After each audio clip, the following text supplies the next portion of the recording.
କରି ଚାଲି ଯାଆନ୍ତି ଲୋକମାନେ, ଯେଉଁମାନେ କି ଜୀବନ ସାରା ସାଙ୍ଗରେ ରହିବାର ଶପଥ ନେଇଥିଲେ। ସେମାନେ ତ ଚାଲିଯାଆନ୍ତି ନିଜ ଇଚ୍ଛାରେ, କିନ୍ତୁ ପଛରେ ପକେଇ ଦେଇ ଯାଆନ୍ତି ବହୁତ କଷ୍ଟ, ନିଃସଙ୍ଗତା ଛାଡ଼ି ଚାଲି ଯାଆନ୍ତି ନିଜ ଇଚ୍ଛାରେ, କିନ୍ତୁ ଦେଇ ଦିଅନ୍ତି ଦୁଃଖ କଷ୍ଟ। ତେଣୁ ମୋର ପ୍ରାର୍ଥନା ଆପଣମାନଙ୍କୁ, ଯଦି ଶପଥ କରୁଛନ୍ତି ତ ତାକୁ ସଫଳ କରନ୍ତୁ। ଏତେ କଷ୍ଟ କାହିଁକି ମନର କଥା କହିବା ପାଇଁ? କ'ଣ ଆଖିରେ କହିହେବ ନାହିଁ ମନର କଥା? ଯେ ସବୁବେଳେ ପାଖରେ ରହି ସେ କ'ଣ ନ କହି ବୁଝିପାରିବ ନାହିଁ ମନର କଥା? ସବୁବେଳେ ଏମିତି କାହିଁକି? ଆଉ ମନର କଥା ମନରେ ରହେ, ଆଉ କାହାଣୀ ଏଠାରେ ସମସ୍ତଙ୍କର ଦୁଃଖ, କାହାର ବଡ଼ ତ କାହାର ସାନ। ଆଉ ଏହି ଦୁଃଖକୁ ମନେ ପକାଇ ଯଦି କାନ୍ଦିବ ତ ଜୀବନରେ ଆଗକୁ ବଢ଼ିପାରିବ ନାହିଁ। ଆଉ ଯଦି ଦୁଃଖକୁ ସାମ୍ନା କରିବ ଆଗକୁ ନିଶ୍ଚୟ ବଢ଼ିପାରିବ।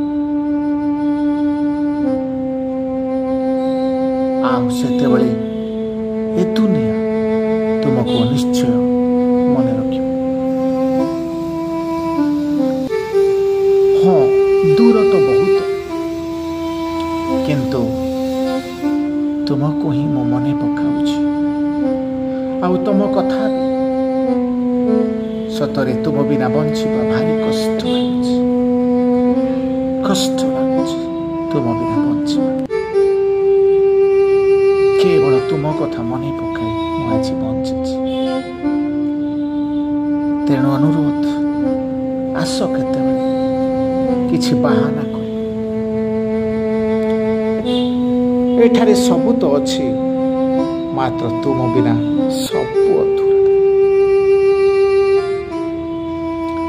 ତୁମେ ଯଦି ଲୋକମାନଙ୍କର ପ୍ରକୃତ ପରିଚୟ ଏହି ଜଗତରେ ଥିବା ବେଳେ ଜାଣିବା ପାଇଁ ଚାହୁଁଛ ତ ଦେଖ, ଦେଇଥିବା ଉଦ୍ଧାରକୁ ମାଗିକି ଯେତେ ପ୍ରେମରେ ଆଦରେ ସେମାନେ ତୁମ ସହିତ ମିଶନ୍ତି, ତୁମ ସହିତ କଥା ହୁଅନ୍ତି, ତୁମ ପାଖକୁ ଆସନ୍ତି।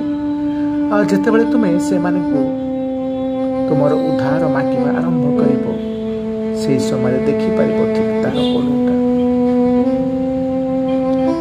ତୁମ ପାଖକୁ ଆସିବା ତ ତୁମ ଫୋନ୍ ମଧ୍ୟ ସେମାନେ ଉଠାଇବେ ନାହିଁ। ତେଣୁ ମୋର ପ୍ରିୟମାନେ, ଯେତେ ପାରୁଛ ସେତେ ପ୍ରେମ କର, ମାତ୍ର କାହାକୁ କେବେ ଉଦ୍ଧାର ଦିଅ ନାହିଁ। ଏମିତି ଅନେକ ଲୋକ ଅଛନ୍ତି ଯେଉଁମାନଙ୍କୁ ଆମେ କେବେ ଭୁଲି ପାରୁ। ସେମାନେ ବିନା ମତଲବରେ, ବିନା ସ୍ୱାର୍ଥରେ ଅନେକ ସାହାଯ୍ୟ କରନ୍ତି, ପ୍ରେମ କରନ୍ତି, ଆନନ୍ଦ ଦିଅନ୍ତି। ଆମମାନଙ୍କର ଦୁଃଖକୁ ସେମାନେ ନିଜର ଦୁଃଖ ବୋଲି ଭାବି ସେ ଦୁଃଖକୁ ସେମାନେ ଲାଘବ କରନ୍ତି। ସତରେ ଏପରି ଲୋକମାନଙ୍କ କଥା ମନେ ପଡ଼ିଲେ ମନରେ ଭାରି ଖୁସି ଲାଗେ, ଆନନ୍ଦ ଲାଗେ। ଏହି ଜଗତ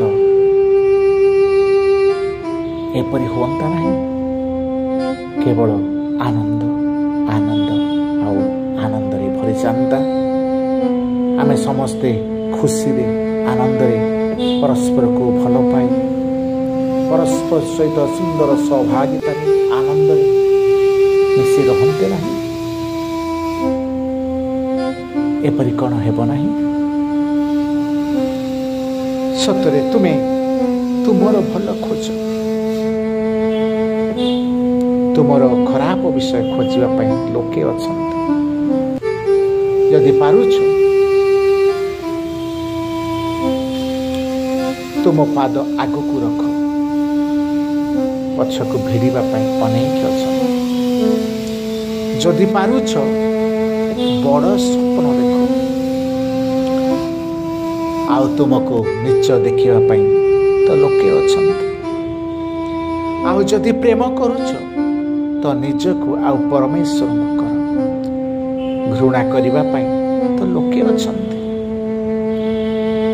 ଫୋକସ୍ ଭଲ ବିଷୟରେ କର।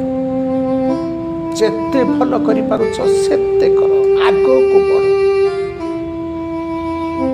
ଲୋକମାନେ ତୁମକୁ ନିନ୍ଦା କରିବା ପାଇଁ ଅଛନ୍ତି। ନିଶ୍ଚୟ ସେମାନେ ତୁମକୁ ପଛକୁ ଟାଣିବେ, ବଦନାମ କରିବେ। କାହିଁକି ନା ଯେତେ ତୁମେ ଆଗକୁ ବଢ଼ିବ ଏହି ସମସ୍ତ ଉପହାର ଗୁଡ଼ିକ ତୁମେ ପାଇବ। ଆଉ ମରିଗଲା ପରେ ସମସ୍ତେ ସେହି ବ୍ୟକ୍ତିକୁ ପ୍ରଶଂସା କରନ୍ତି। ମରିଗଲା ପରେ ତାର ସବୁ ଗୁଣ ଦେଖାଯାଏ, ମନେ ପଡ଼େ। ଦିନେ ଥରେ ଗୋଟିଏ ଶବ କହିଲା, ଏଇ ଯେଉଁ ଦେଖୁଛ ମୋ ପାଖରେ, ମୋ ଚାରିପଟେ ଯେତେ ଲୋକ ଅଛନ୍ତି ମୋ ପାଇଁ କାନ୍ଦୁଛନ୍ତି, ଶୋକ କରୁଛନ୍ତି, ଲୁହ ଝରଉଛନ୍ତି। ଆଉ ମୁଁ ଯଦି ଥରେ ଉଠିବି, ତୁମେ ଦେଖିବ ଏହି ଲୋକମାନେ ମୋତେ ବଞ୍ଚିବାକୁ ଦେବେନି। ସତରେ କାହିଁକି ଆମେ କହୁଛୁ ମରିଗଲା ପରେ ରେଷ୍ଟ ଇନ୍ ପିସ୍? କାହିଁକି ଆମେ କହୁନୁ ଜୀବନ ଥିବା ସମୟରେ ଲିଭ୍ ଇନ୍ ପିସ୍? ସେଇ ସବୁକୁ କ'ଣ ଶାନ୍ତି ଦରକାର? ସେଇ ସବୁକୁ କ'ଣ ମରିଗଲା ପରେ ଶାନ୍ତି ଆବଶ୍ୟକ?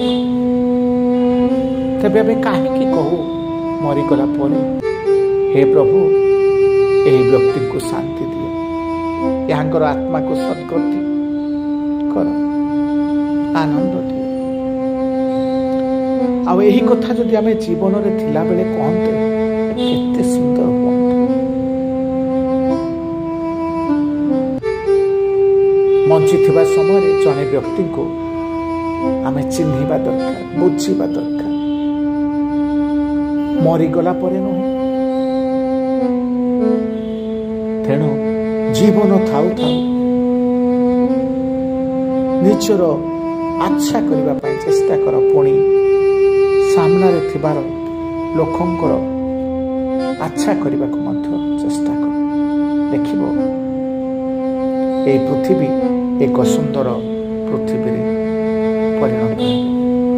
ରହିଲି ବନ୍ଧୁ, ନମସ୍କାର।